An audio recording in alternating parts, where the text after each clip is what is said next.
today we're going to be doing a bit of a workshop on presentation questions and answers.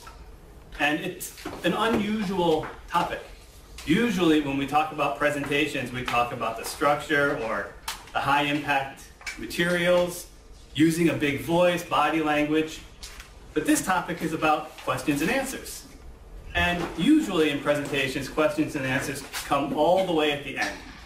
They're the last piece. Many times people don't think about what to do at the end of the presentation. They think about the beginning, the middle, the high impact. But then at the end of the presentation, there's no plan.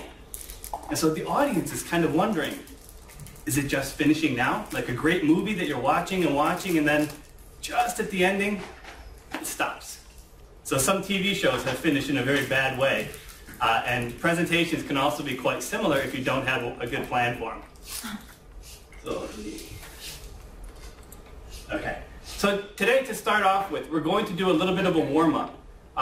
Hopefully everybody has some fun talking with each other in English. So we're going to do a little bit more of a game or a bit of a warm-up with our groups.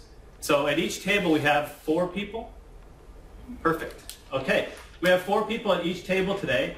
And with your groups, we're going to take about 5 minutes to get people talking, because we will do a little bit of group work later. So we want you to kind of talk to each other now. And we have a few questions here that I'd like you to answer. So Matthew, can you read that first one, please?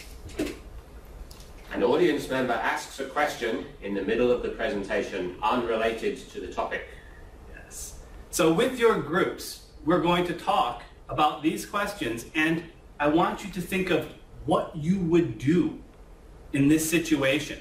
So when an audience member asks you a question that's not related to the topic, what do you do? And the second one here, Matthew, can you read that, please? You start your question and answer session and there are no questions. This happens a lot. You get to the end of a presentation, you do the end of a training seminar, and you ask people, are there any questions? And it's silent. That happens a lot. Not just in these sessions, it happens here. It happens all the time. So this is another one with your group. So in these situations, what would you do in these situations? So you can talk to each other in your groups for about 5 minutes. And if you have any experiences with this, you can talk about your experiences with these situations or what you've seen. And in about 5 minutes, we'll come back and see if you have any good answers for these. That's a good question. That's pretty good. Okay, we're gonna kind of pull back now a little bit.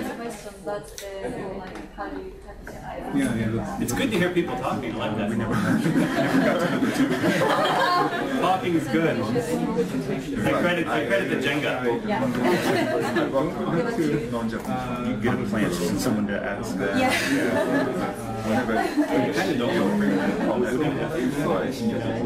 Okay, we're gonna pull it in here now. Thank you, and now that everybody's talking, hopefully we can get some pretty good feedback on this. So the first question here, if you're giving a presentation,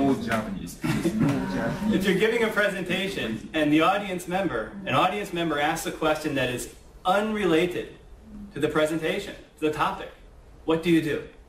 So who had an answer? We're still talking to the end. I know somebody has an answer. Who had an answer for this one?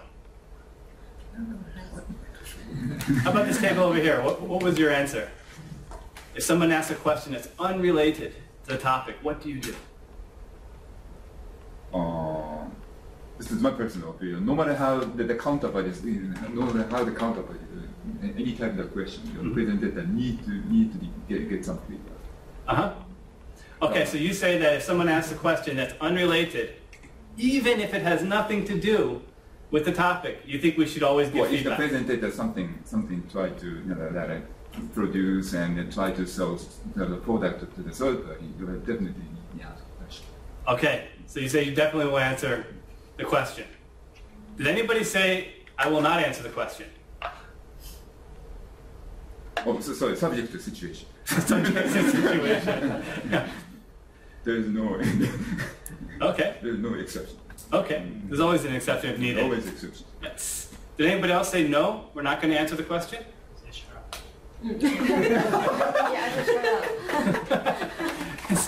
Cut them off and stop them. Over here, do we say no? No. Maybe I would say, ask me later. That's actually very good. I use that quite a bit. Yes. And we'll talk a little about this later, but those are some good thoughts. And how about the second one here? You start your question and answer session and nobody has a question.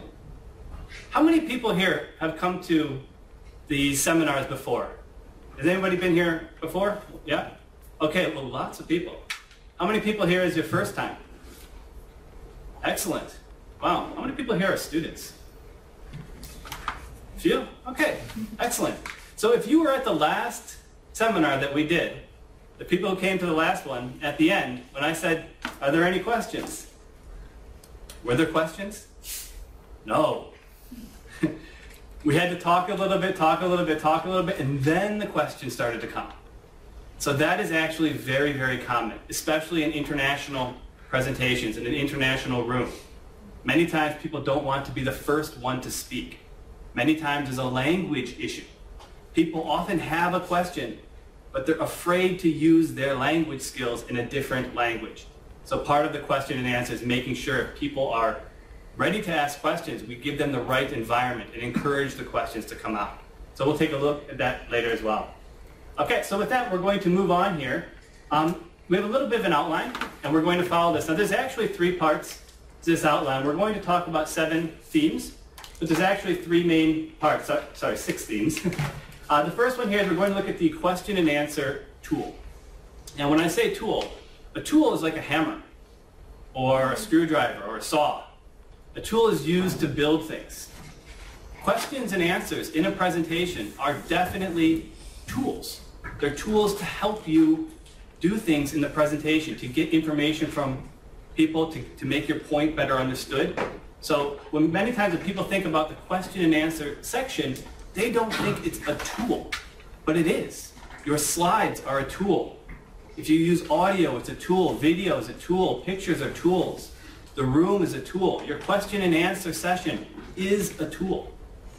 Also, there's a process. There's a basic process for questions and answers that you can use in a lot of presentations, a lot of situations. It's very simple. We're going to look at that in a little bit. Then we're going to look at the structure. And there are basically 2 kinds of structure for questions and answers. After that, we'll talk about anticipating questions. Anticipating is a word that maybe some people don't know here. To anticipate means to try to guess what's going to happen. If you give a presentation, you're trying to guess what questions will people ask me at the end of the presentation. When you anticipate questions, you're able to write down your answers in advance so that when people ask, you're able to give an appropriate answer. After that, we have maintaining control. We mentioned in the warm-up question here, if someone asks you a question that's not related to the presentation, what do you do? And that's part of maintaining control. Maintaining control in a presentation is very important. It builds confidence in the speaker. It builds confidence in the company. It keeps interest. In a presentation, I've seen it when I'm in the audience, and I've seen it when I'm in the front of the room. If there's a question that is not related, or a strange question, or something's happening with the audience, people in the room are looking at the speaker, saying, what's he going to do? Because people in the room are wondering, well, I don't know what I would do. And if you properly manage the situation and keep control, it builds a lot more confidence in you as a speaker. And after that, we're going to talk about actually answering the questions. And we have some language, some very useful language for you for the question and answer part of presentations. This is our outline for today. And with that, we'll take a look at the next part here. So the actual tool itself, using questions and answers. First part, questions and answers help you reinforce your message. When you have a presentation, you have a few key points. Last seminar, we said you want to have 3 main points that you keep using again and again and again in the presentation to help people build on those and remember those. Reinforcing your message is strengthening your message.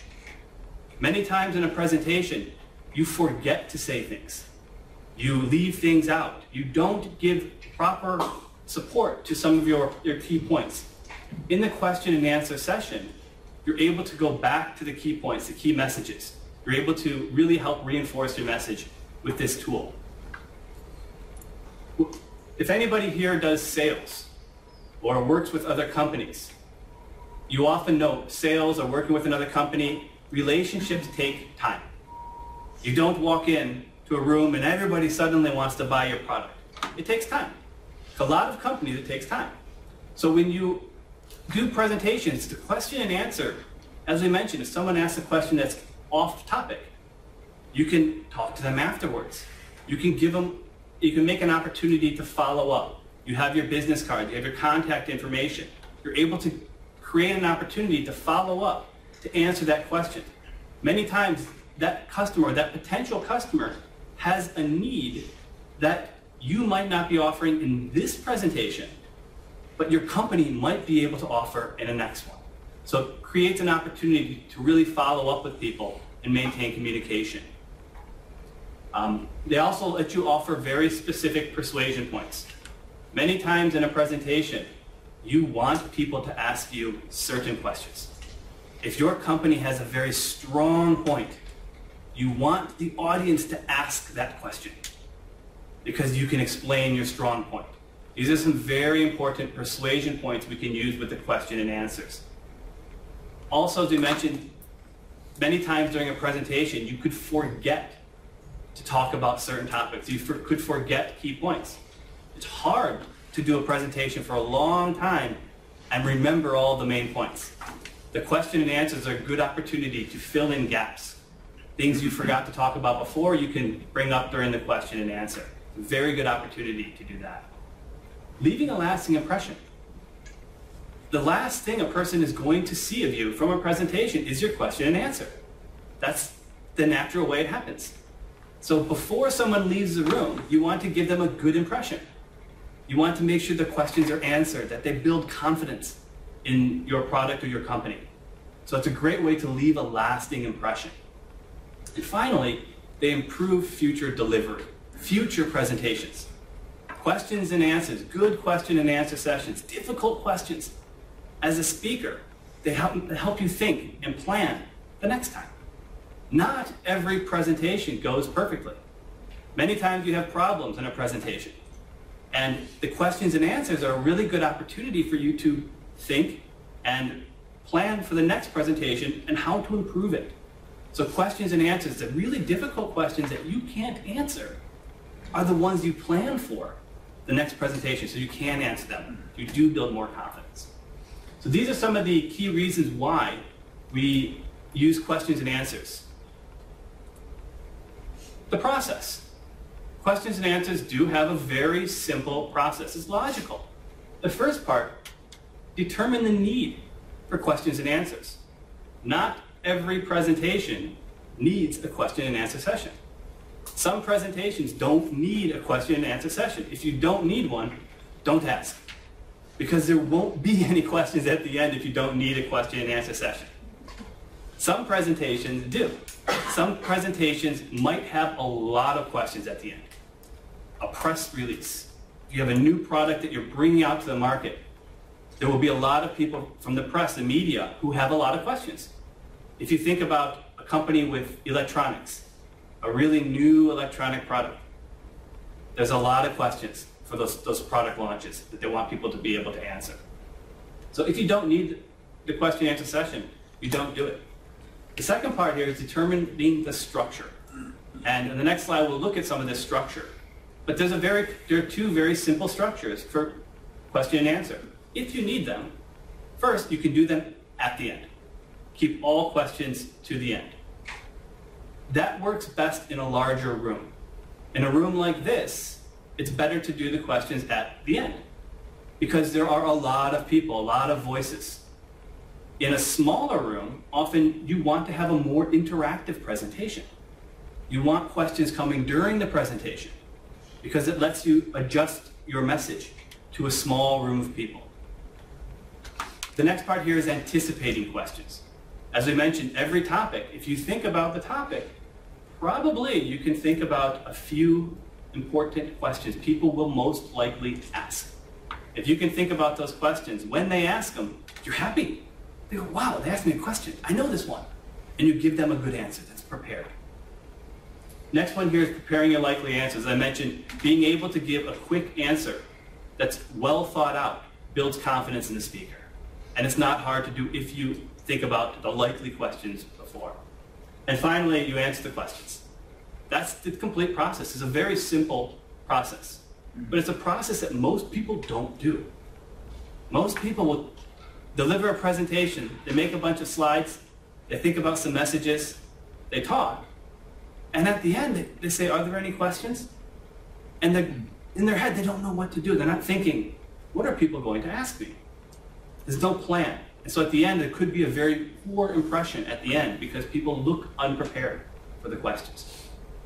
So this is our very simple question and answer process. As you can see, it flows very gently and it works in a lot of situations. Nothing works in every situation, but this will work in probably 80 to 85% of your situations. For general presentations, it's a good process. So as I mentioned, there's two basic kinds of structure for presentations. Questions during the presentation and then questions at the end of the presentation. And there are different reasons why we use each structure. The first one here with questions during the presentation, when you need audience involvement during the presentation. Some presentations really need feedback from the audience. If you're planning something at work, you often need feedback. You want to build the questions into the presentation because you will change your message depending on the feedback. That's a very important part for why we would use the questions during the presentation. Often we talked, maybe 2 seminars ago, we talked a bit about brainstorming and the importance of brainstorming, some of the differences with brainstorming. There are presentations that have a brainstorming part to it. And with brainstorming, you want as many ideas and opinions coming in because it helps you build on a future idea. So brainstorming ones will often have questions going in during the presentation. Instructional presentations. During the last seminar, we talked about the different types of presentations. One of them was instructional. An instructional presentation, somebody in the audience or the total audience, they must understand the new process. If you're giving instructions, there's a new process, a new way of doing things. The most important thing is for people in the audience to understand. During those types of presentations, we will always ask, do you understand? Do you understand? Do you understand? And people will ask questions because in instructional presentation, you are making a change that people have to leave the room knowing the new process. Often with these presentations, even at the end, we'll have a question and answer session. But the question and answer session is probably going to be much smaller and probably more discussion based. The main questions should come out during the presentation. So once again, these usually are going to have a smaller room. In a bigger room, it's too hard to control a lot of interactive questions. The second one here, more what we're doing today, is using the questions and answers at the end of the presentation. These are used when you're communicating a controlled message. A controlled message, sometimes there could be legal reasons why you have to communicate a message a certain way. The speaker sometimes cannot be interrupted. Legally, if they're talking about a new law or a new company policy, that speaker needs to give you the full information in a controlled way. So you hold the questions to the end. Often in a large room, we want to move the questions to the end. It lets the speaker communicate the message to about 80 or 85% understanding, and then the 15% understanding at the end can be answered in the question and answer. The audience is controlled. If you have a lot of questions and answers in a big group, you are probably going to get some off-topic questions. You're going to get some unrelated questions. You're going to get some strange questions. So it increases the chance of something wrong happening in a large room. In a small room, it's better. It's more productive. We want to do that in a small room. In a larger room, it keeps the audience in control. And finally, you should announce the Q&A structure in the beginning. So at a point like now, or in the beginning of the presentation, you would want to say, we will be doing questions at the end. If you can write your questions down, I'd be happy to answer them at the end. Or if it's a smaller group, you can say, feel free to ask me questions during this presentation. if it's a smaller room. These are our two main types of structure here. They're very simple, and this is almost all presentations are going to follow this type of structure, except for some of the really clever product launches. I know that everyone here knows people like Steve Jobs, and Steve Jobs was very famous at giving presentations. There were spectacles. It was like entertainment. Steve Jobs didn't answer questions. At the end, he brought out a band, and everybody started clapping for this band, and Steve Jobs disappeared. It was very smart. He could leave on his terms. If there was somebody in the audience saying, excuse me, I have a question about your iPhone, and maybe it's a bad question, he doesn't have to answer it. He gives you the Rolling Stones, and he disappears. So it's a very good way of getting out of it. So in certain presentations like that, you're able to escape without doing the questions and answers. But most presentations, you will have a question and answer, unless you can afford the Rolling Stones to play for your product launches. This is our two structure types. Pretty simple. The next part here we're going to talk about is anticipating questions. And as we mentioned, anticipating means trying to guess what's going to happen, guessing the next presentation, the next questions. There are obvious questions. Obvious means it's pretty easy to guess.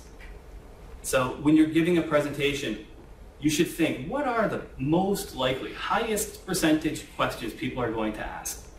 And just write down a few answers to those questions. Then when they ask them, you have a clean answer. It's a very simple answer. You can give details if you are able to write down the questions before and think about that. You should be prepared with your answers. Many times people will do rehearsals for presentations. And they can also do rehearsals for the question and answer stage. People asking questions, and you give the answer, and you navigate the answer to a strong point for your company. And we have an example here. So in this example, we're talking about a presentation on a new project plan. So if you are making a presentation in your company on a new project, a big project, and you're making it to your managers, your bosses, people are going to have some questions for you. It's a project. I think, what are some questions people are going to want to ask? One, how much will it cost? I'm pretty sure if I'm going to give a presentation on a new project, someone in the room is going to say, how much does that cost? Also, how long will it take? People want to know how long it takes. That's a likely question. Who's going to manage it? Who's the project manager? Many times people have great ideas for projects with no manager in mind. If your company doesn't have the manager and is still a good project, give the presentation. But write down an answer when they ask you who's going to manage it. Have a good answer that says, we don't have that manager yet, we have a few candidates. And so it gives an answer. It makes it look like you've actually thought it through. Can we trust the suppliers? In a big project, you're probably going to have outside suppliers helping your company. Trust is a very important point with suppliers. Risks and why is it necessary? This is your basic business case. So when you're making a project presentation, these are the likely and obvious questions people will probably be asking you. This is about anticipating the questions. Are there any questions with this here? Are we okay? Good? Lots of heads nodding. Falling asleep or they're nodding a bit too far and then they'll come back up. It's getting hot here. Okay, this is the next part, maintaining control. Now, in a presentation, control is incredibly important. And as a presenter, as a speaker, you have a natural way that you want the room to react. Different speakers have different ways of managing a room. For me, personally, I enjoy smaller groups and lots of questions. More of the brainstorming type, or my preferred way of giving presentations. I love questions. I love hard questions, challenging questions. In a larger room, it's a bit more difficult to have that type of an environment. So as a speaker, you have to be able to control the room in a way that lets you deliver your message. Questions and answers are really important for maintaining control. A lot of times I see in presentations that are good presentations. For 20 minutes or 30 minutes, they're good presentations. They get to the question part and it falls apart. And you think of like a runner running a race, and they go through a long race and they get to the end of that race and then they just give up and stop and let other people pass them by. That's what a presentation feels like when the question and answers lose control. So we want to make sure at the end of that race, you still are able to finish strong. Important points here are setting the control early. You want the room to know what your expectations are for the presentations. People will listen, they'll follow. You can announce your question structure early.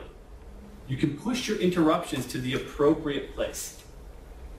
In a presentation, if you're like me and you enjoy questions in the middle of the presentation, even in a big room, when somebody has a question, if there's a good place for that in the presentation, I will say, we'll talk about that in 2 slides. And it's easy for me to think of a good answer to that question in 2 slides. I can have that answer ready by the time we get to that. You can invite your attendees to contact you afterwards. A lot of times you won't have the answer. Nobody has every answer.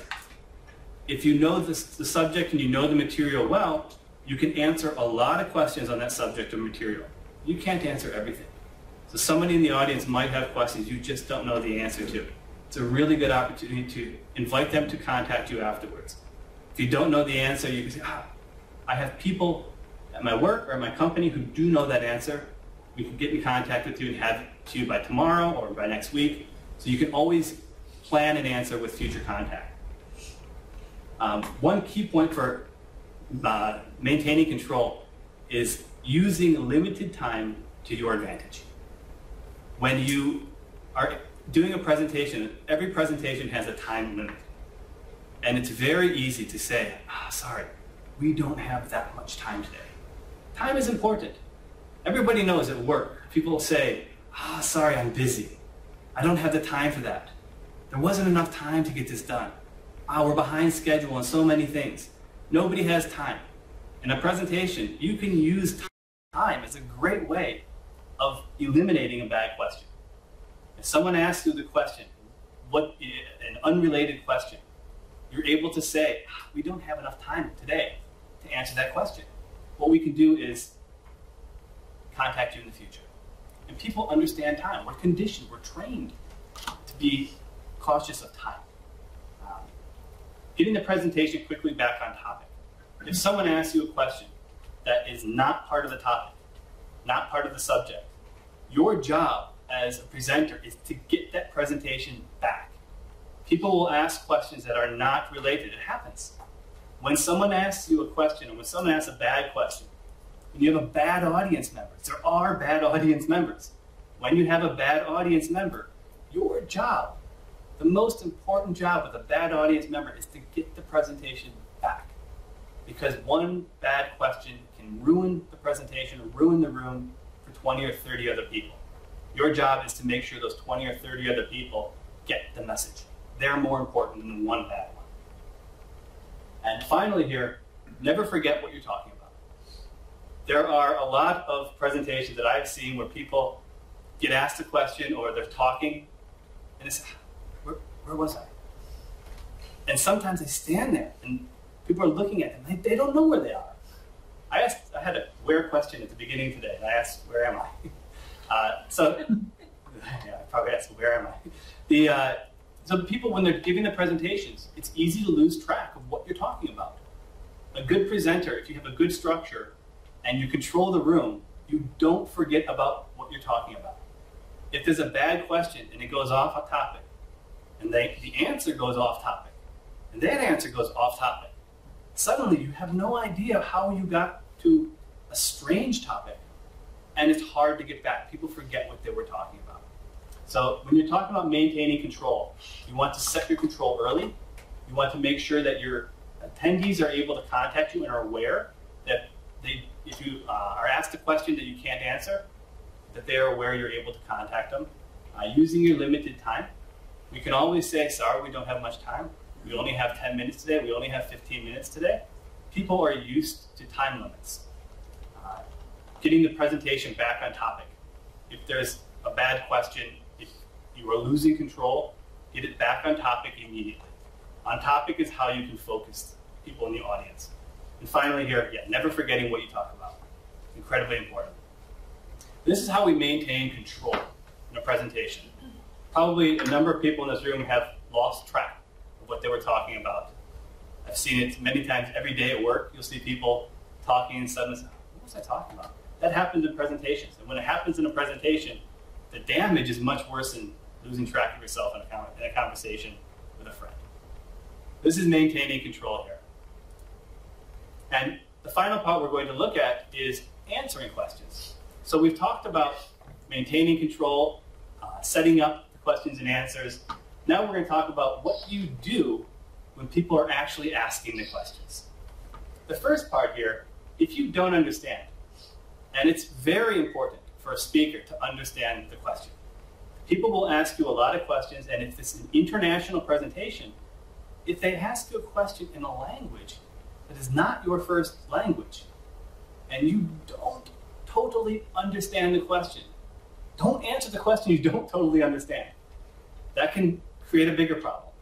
So you can repeat the question. If you don't understand, repeat the question to the speaker. Make sure you understand. Your company will get very angry if you answer the question in a bad way and people say, no, we don't want to do business with this company because they don't think the way we want. So always repeat the question if you don't understand what's being asked. Answer in the group. So you've probably seen when you were a student in school, if a student asks the teacher a question, teachers are usually really bad at answering questions. When someone in the class would ask a question, the teacher usually would focus on that person and answer that person's question, and they don't look at the rest of the room. Many people in the room probably have the same question. If one person has it, 5 people might have it. If 2 people have it, 10 people might have it. So when you receive a question from the audience, you don't only answer that person. You answer the room. You want to bring the room into that question because there should be other people in the room who also have that question. You'll notice with the heads nodding. People, when you're answering one question, you'll see other people in the room shaking their head, yes. And that's how you know, oh, okay, there are really 3 people who have the same question. So you're able to answer to more than one person. Your stage position is very important for questions and answers. If you turn and focus on one person, you're not being respectful to the room. You want to make sure you're always facing the room. You want your body to be in an appropriate place where it's visible. If you go off to one part of the room, everyone else in the room is saying, where's he going? What's he looking at? And they feel like they're no longer part of the discussion. You want people to feel like they're part of the discussion at all times. So definitely answering the room and keeping your stage position in the right location. Being concise and to the point. As a speaker and as a presenter, this is my biggest weakness. I am terrible at keeping to the point. I love going off topic. I love going on tangents. That's one of the things I like to do. But when I'm giving a presentation, someone asks me a question, I have to try to remain focused and simple on that message. Because if I lose control, the whole presentation will lose control. I like the brainstorming presentation when you're able to really come up with new ideas, go off topic a little bit, kind of come back. Those are the type of presentations I enjoy. But in presentations, you definitely want to be very concise, very clear, very short answers, targeted and to the point. And documents and handouts. We mentioned last seminar, if you have very long messages, print them. Don't put everything up on a slide with a lot of text. Nobody's going to read it. If you can't glance, take a quick point, and talk about it to the room, it's too long. So if you have a presentation with a lot of information, you should print it. Print the document, translate it if you need to, and give it to people. So when people have these questions, you can always refer to the documents. You don't want to be talking about a long history of technical specifications and just giving a lot of information about one product, who the maker is, who developed it. You want to make it very short. If it's a long answer, you should have that information in a document prepared. Finally, a very powerful tool here is paraphrasing. Paraphrasing is taking a question that you hear, someone asks a question. Maybe it's not a question you really want to answer. And you change it a little bit and you say it back. So it feels like the same question, but it's not. You change the subject to something you do want to talk about. That's paraphrasing, and it brings the presentation back on topic. And finally, answering only the related parts of the question, or questions that are related to the presentation. So if someone asks you a long question, and in that long question, only one small piece is actually related to your presentation, that's the only part you answer. Don't answer unrelated topics. You have to give a little bit of feedback. Yes, okay, that's interesting. We don't have time for that today. And you move back up. You have to show people they're alive, that they exist. But after that's done, you go back onto your topic. If there's one part of the question that is related, answer that. Focus on that one piece that's related. But the rest of the question that's not related, do not answer. Because then you go off topic. You're not being concise. You lose the point, and you have trouble regaining control. So these are some of the key parts of answering questions. When people ask you the tough questions, or when you're trying to coordinate the question and answering session, these are some of the very important ways to answer. Repeating questions, answering to the group. If a question comes on one side of the room, you send it back out to the whole room. Being concise, using documents if you have long parts of the presentation, paraphrasing, and then answering only the related part of the question. This is the answering part. There are issues. With questions and answers, there are issues. You come to the end of the presentation, there are always problems. One of the problems here we call loaded questions. What does that mean, loaded? Is it a good word or bad word? What do you think? Who thinks loaded is a good word? Who thinks loaded is a bad word? Okay, loaded is a bad word. Loaded questions. Do you know what dynamite is? Dynamite. If you light dynamite, it explodes. Loaded questions, if you answer those questions, they explode. Same as dynamite. Don't answer a loaded question. If you answer it, you're going to have a big problem. With a loaded question, first part here is don't answer. If you can, paraphrase it. Make the question neutral. Try to bring it down to something that's safe. Never answer the loaded part.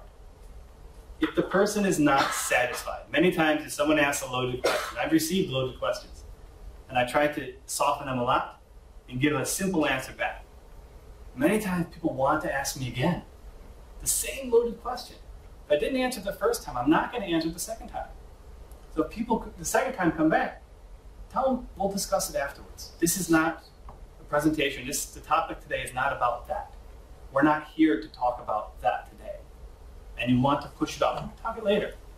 Talk to you after the presentation. I can talk to you on the way to the car.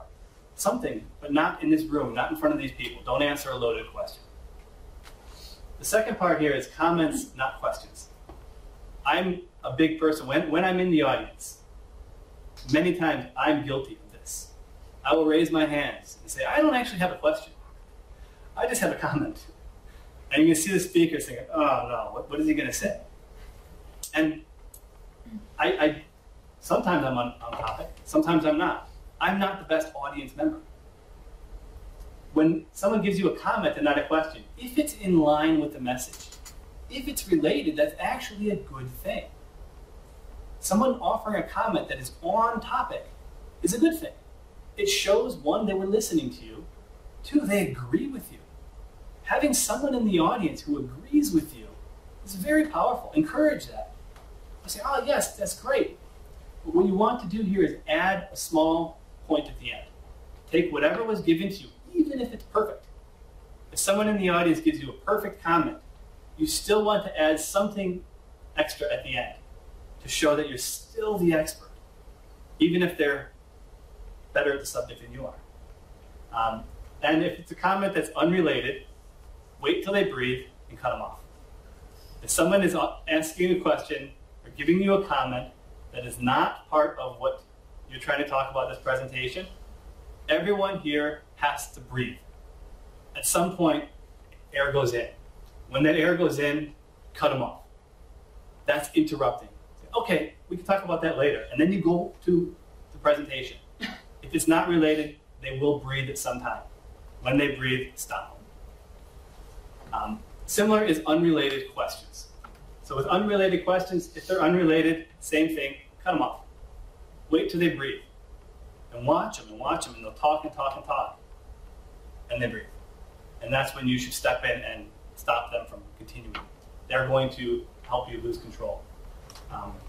Also, if it's an unrelated question, you can mention the time limits. Unrelated questions, people sometimes really think their question is important. But if you're the speaker, it's your job to think about which questions are important. The person in the audience, for them, maybe they think they have a very important question, and it's not related. The speaker's job is to answer only the questions they want to answer, that they should answer, and control the room. And finally, there are no questions. So we talked about this earlier.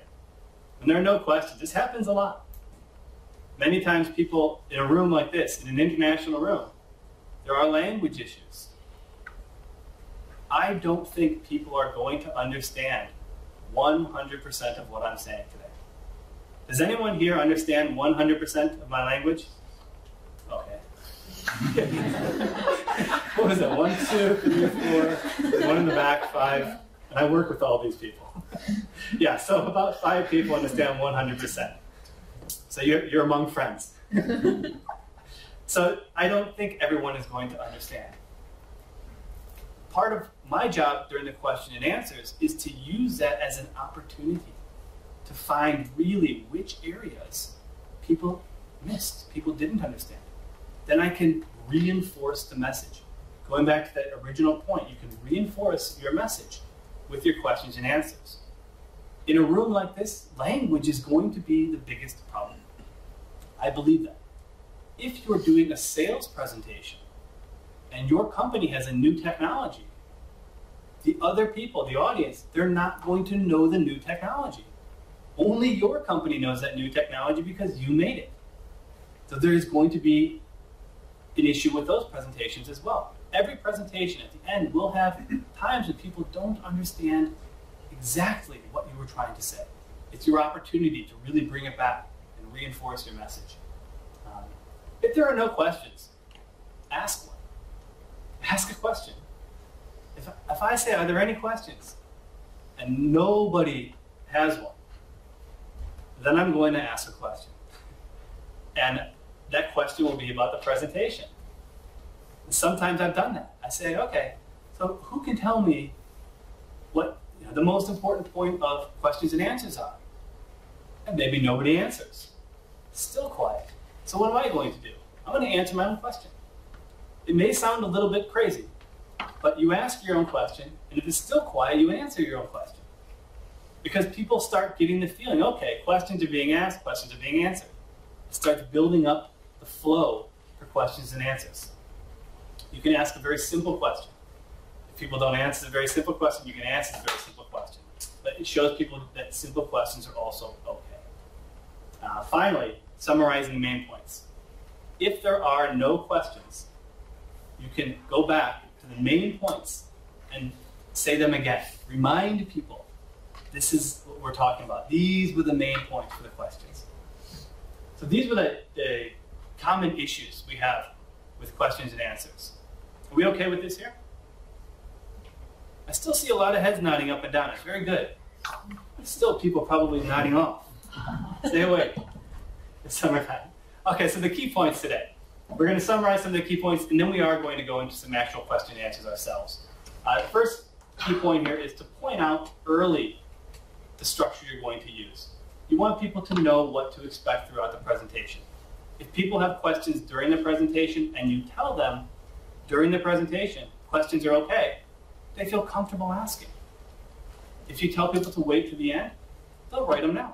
They'll write the questions down. And then at the end, you can have a lot of questions coming because people have been writing. Listening to questions carefully. Making sure you understand the questions. We mentioned earlier that in an international presentation, you might not understand the question. If you are not a native English speaker and you are giving a presentation in English and someone naturally asks you a question, you might not understand what the meaning is. So make sure you repeat the question back and you really get that understanding. It's very, very important. Being positive. Anytime you stand in front of a room of people, you have to be positive. If I'm negative up here, and I'm saying, questions and answers, they're not important. Who cares about questions and answers? Nobody's going to stay in the room. You're going to leave, and we're not going to get any benefit. So your job, you have to be positive. Be honest. If someone asks you a question, be honest with them. If you don't know the answer, sometimes it's okay to say, I don't know that answer right now, but we will get back to you as soon as possible. Always be polite. Even when there's a member in the audience who's asking questions that are not appropriate, that are not good, that you don't feel comfortable with, you must always be polite. That's your professionalism. That's your brand, your image. Watching the time. You have to be watching the time during your presentation. It's a good way to move people back to topic if you get a bad question. But watching the time is really important during question and answers because they can go sometimes a very long time. And you might have people have other schedules or things to do. So questions and answers, if they move right to the end of the presentation, you could run past the time that people expected to spend with you. Don't answer questions you don't want to. It's really hard for people to do sometimes. They feel like I was asked a question, my job is to answer. No, it's not. Your job is not to answer every single question that is asked you in the presentation. That is not your job. Your job is to keep the presentation on target, on message, to make sure that the questions that you do answer strengthen the presentation, strengthen the room. And if you don't have an answer, you can be very honest, very polite, but you write that down, and in the future, you strengthen the presentation for the future. So not answering questions is the best thing you can do in a bad situation. And finally, check that your answers were sufficient. If you give an answer to a question and the person still looks confused, ask, was that okay? Did I answer your question? Was that enough? If people are honest in the audience, they will tell you yes or no. If they say no, once again, people in the audience, other people probably have the same issue.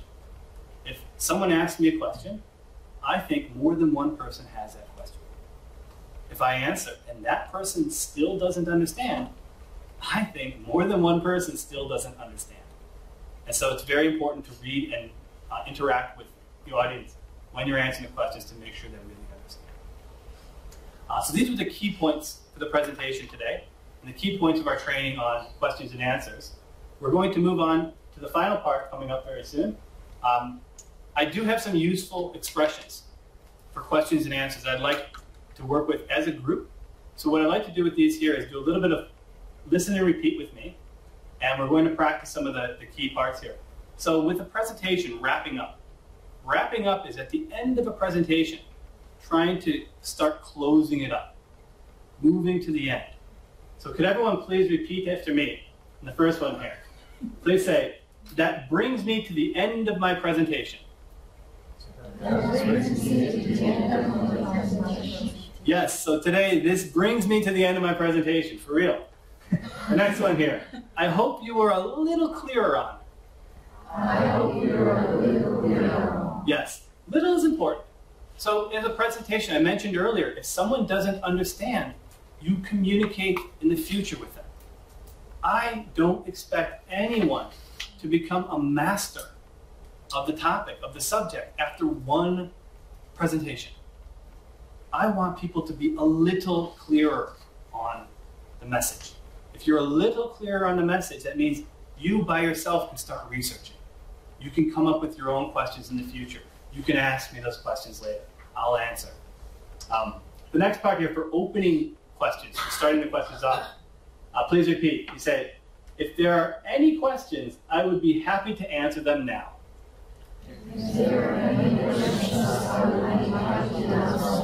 Yes.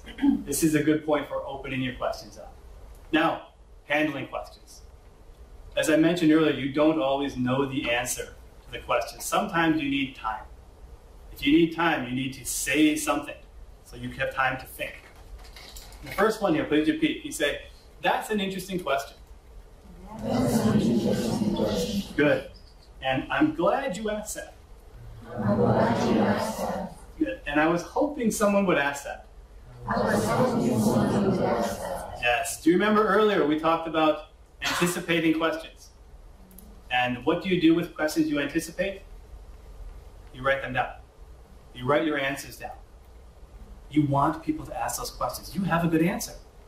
And so when someone asks that question, I was hoping someone would ask that question. Positive. Keep people engaged. They feel like they're happy. Oh, he's happy I asked. I'll ask more. So these are our useful expressions for today. Are we okay with these here? Yep, excellent. And with that, we will move to some questions ourselves. So if anybody does have any questions about questions and answers, it's a tongue twister, I can answer them now. So, are there any questions today? Yes, sir. You mentioned that under the presentation, you mentioned that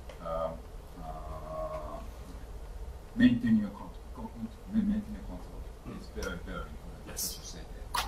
And in my understanding, if my understanding correct, any presenter need to focus their own way. Mm-hmm. And if there's someone raise a hand and they always try to give you a quick question and unrelated question, you just forget about it, and then we're going to try to manage that forward afterwards. Yes. That's the concept of the information. Yes, maintaining control is you have a message, and you have a comfort level, a way of speaking, a way of managing a room that you're comfortable with. It comes with experience. If you never have given a presentation before, if it's your first time giving a presentation, you're probably going to lose control because you don't know what to do. When you've given presentations, you have a way that you're comfortable speaking, a way the room is that you're comfortable. Your job then is to make sure that room acts the way you want it to. So if you're comfortable in a smaller room with people asking questions during the presentation, it's fine. You can answer during the presentation, but you control the room. If they keep asking the questions, then you have to say, okay, I'll talk to you later about that. So it's your job to measure how much you want outside questions coming in during the presentation, how far you want people to be able to ask questions off topic. But maintaining control means that you have to make sure that at the end of that presentation, that room understands your message. So your job is whatever is most important, or whatever helps you manage that room to deliver that message, that's what you have to do. Does that make sense? Well, in fact, 2 days ago, I joined so-called IR presentation, investor relation presentation. Then the CEO has presented. He was trying to answer any type of question. Many of the people try to give us a question, like related topics. Yep.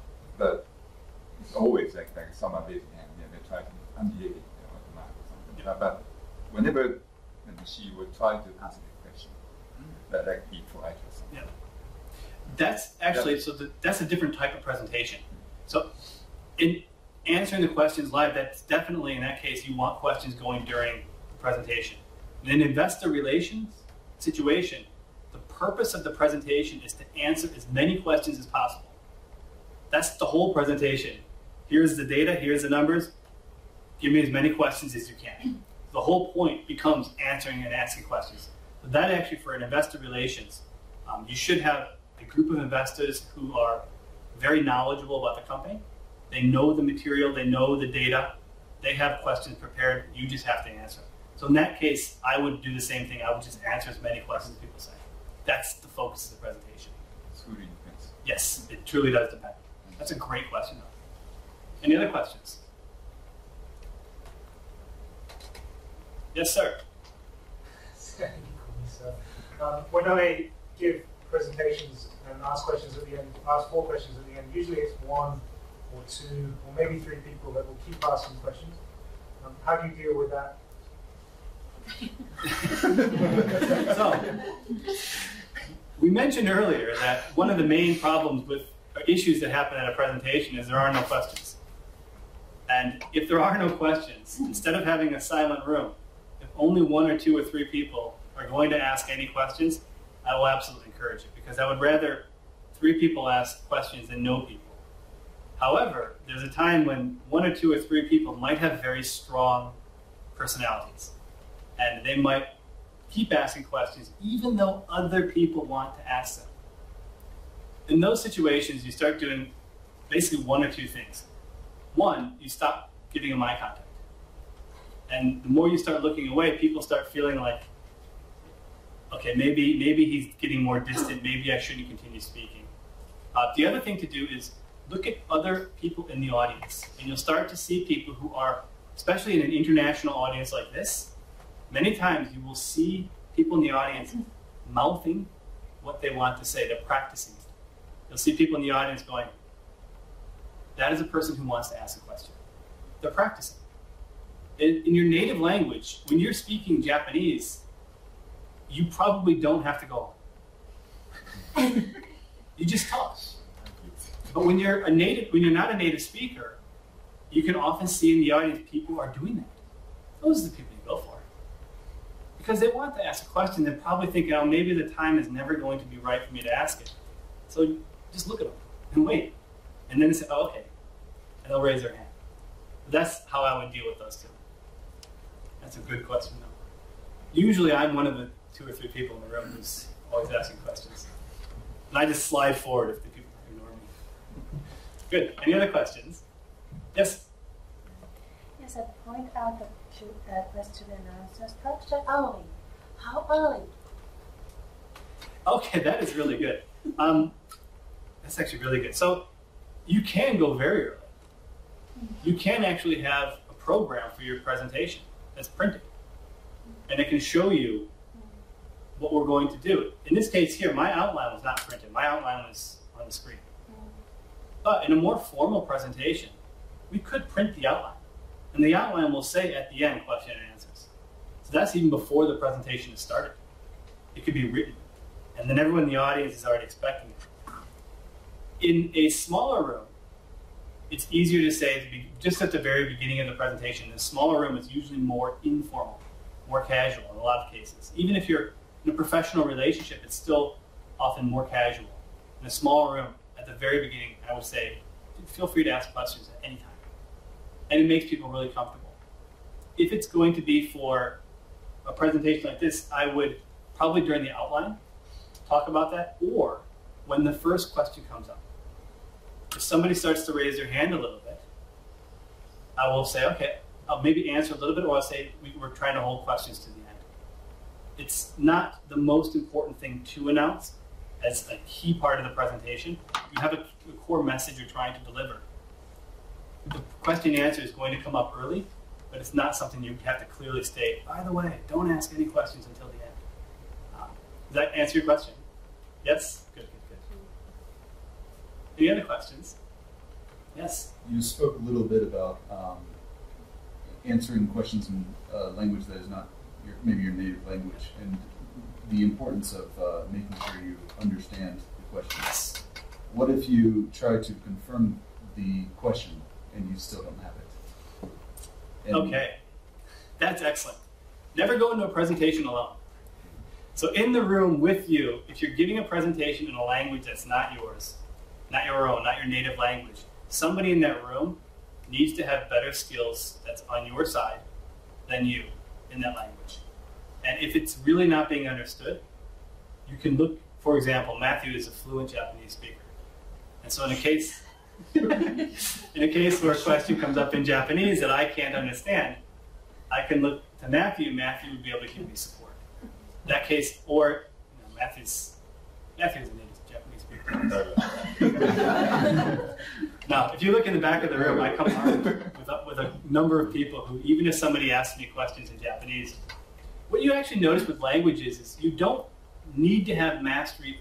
If 2 people have intermediate skills in 2 different languages, together communicating, they can really understand a lot. And even if someone else in the room that's supporting you doesn't have native level of English, in my case, with their Japanese and my English, the message gets picked up pretty quick. So it's important to have someone else in the room that's able to support you. And if you really don't understand, once again, say, I'm sorry, I'm not understanding a few of these points. Can we talk about this at the end? And it's something in those cases, it's your fault. You aren't able to understand, you're not prepared. It's not, it happens. We can't always have translators or interpreters with us. So in those cases, what you're going to do is try to make sure that it's an opportunity for future communication, for future contact. Does that make sense? Mm-hmm. Okay, good. Any other questions? Okay, excellent. So, Matthew, I think we're going to move on into some of the group work. Okay. Yep. Thank you very much, David.